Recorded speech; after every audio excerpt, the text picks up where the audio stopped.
Olá a todos os espectadores do canal O Historiador. Hoje apresento para vocês 4 motivos para não duvidar da Bíblia como a real palavra de Deus. Os leigos no assunto não sabem que um trabalho rigoroso é realizado pela crítica bíblica moderna, representado pelo trabalho acadêmico exigente de cerca de 300 anos, está entre as maiores realizações intelectuais da raça humana. A Bíblia é, de longe, o livro mais estudado da literatura mundial. Pergunta: podemos confiar na Bíblia? Sempre é importante lembrar que, se a Bíblia não for verdadeira, então o cristianismo não tem sentido algum. Mas fique tranquilo, se ela for verdadeira, temos bons motivos para ler a Bíblia, entendê-la e torná-la parte de nossas vidas, e assim saber de onde viemos, qual é o sentido da vida, e para onde vamos quando morrermos. Vou te mostrar neste vídeo, porque pode-se confiar 100% em toda a Bíblia. Já pega a sua e me acompanhe. Primeiro motivo: as profecias cumpridas. Apenas no Antigo Testamento há cerca de 300 profecias somente sobre Jesus.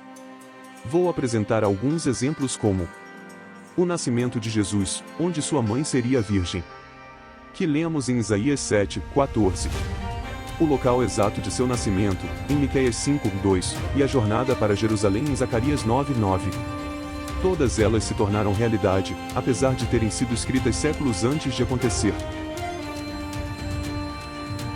Jerusalém seria pisada pelas nações. Essa é outra profecia cujo cumprimento aconteceu de fato.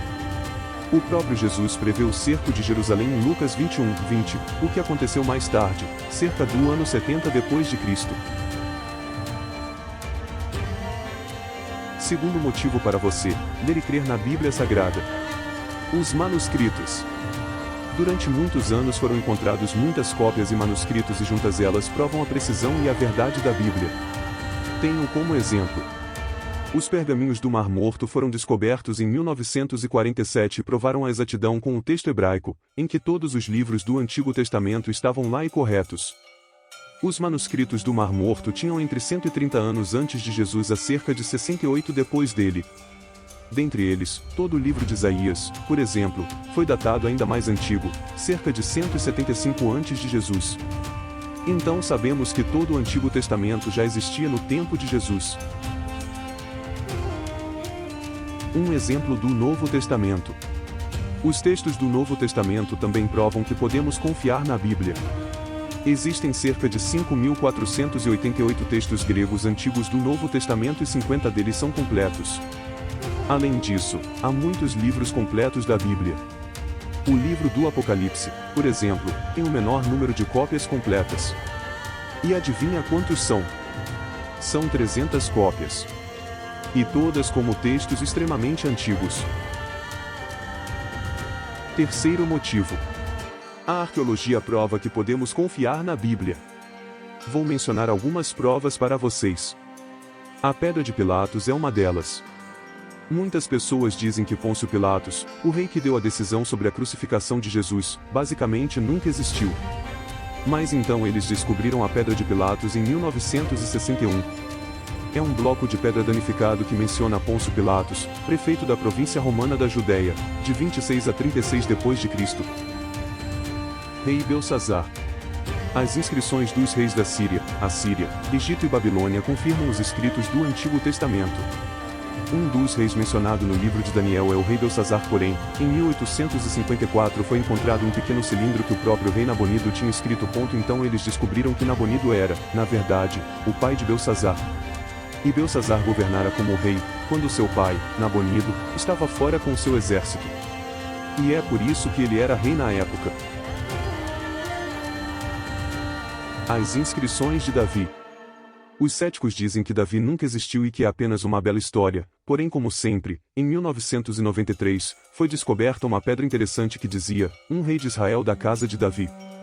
A estela de Tel Dan é uma estela negra de basalto descoberta em um sítio arqueológico durante escavações ao norte de Israel em Tel Dan. E sabemos que a Bíblia fala assim porque lemos em 1 Reis 12:19 assim: Israel se mantém rebelado contra a casa de Davi, até ao dia de hoje. Já falamos sobre as profecias, os manuscritos e as provas arqueológicas. Acho que com essas informações já podemos dizer que a Bíblia é confiável. Mas para não restar dúvidas, vamos olhar para as provas de escritores não bíblicos. Quarto motivo. Escritores não bíblicos confirmam que podemos confiar na Bíblia. Antes de tudo, você precisa saber que existe uma enorme quantidade de evidência externa que prova que a Bíblia é real. Como a escavação de Jericó, que mostrou que as muralhas realmente caíram. Exatamente como descrito no livro de Josué. Existem relatos não bíblicos de Jesus, de escritores da época, como Joséfo, o Talmud babilônico, Plínio, o Jovem, Marabar Serapion, Tácito e outros que escreveram sobre Jesus e os cristãos. Tácito. Mas quem foi Tácito historiador? Seu nome verdadeiro era Publius Cornelius Tacitus. Ele foi um senador e historiador do Império Romano no primeiro século depois de Cristo. Basicamente examinou e registrou sobre os reinados entre 14 depois de Cristo e 70 depois de Cristo. E quando escreveu sobre o imperador Nero, primeiro mencionou a seita cristã e depois disse o seguinte sobre Jesus. Christus, o fundador do nome, foi sentenciado e morto por Pôncio Pilatos, procurador da Judéia durante o reinado de Tibério. Ele pode ser visto como o inimigo de Jesus naquele tempo, então ele não tinha motivos para mentir. Por isso, podemos ver claramente que ele confirma a existência de Jesus, seus seguidores, e que ele foi morto por Pilatos. Com essas evidências não podemos negar que a Bíblia é o evangelho mais confiável que temos, sobre Jesus, Deus e seus ensinamentos sobre tudo em nossas vidas, e existem muito mais provas, eu apresentei apenas algumas para vocês. Por isso devemos sempre confiar em Deus e nas Escrituras Sagradas, pois são séculos de estudos rigorosos em cima desse assunto, e você acha que se isso não fizesse sentido em nossas vidas esse assunto ou até mesmo a Bíblia estaria cada vez mais forte. Obrigado a todos por assistir. Deus abençoe, fiquem em paz. Amém.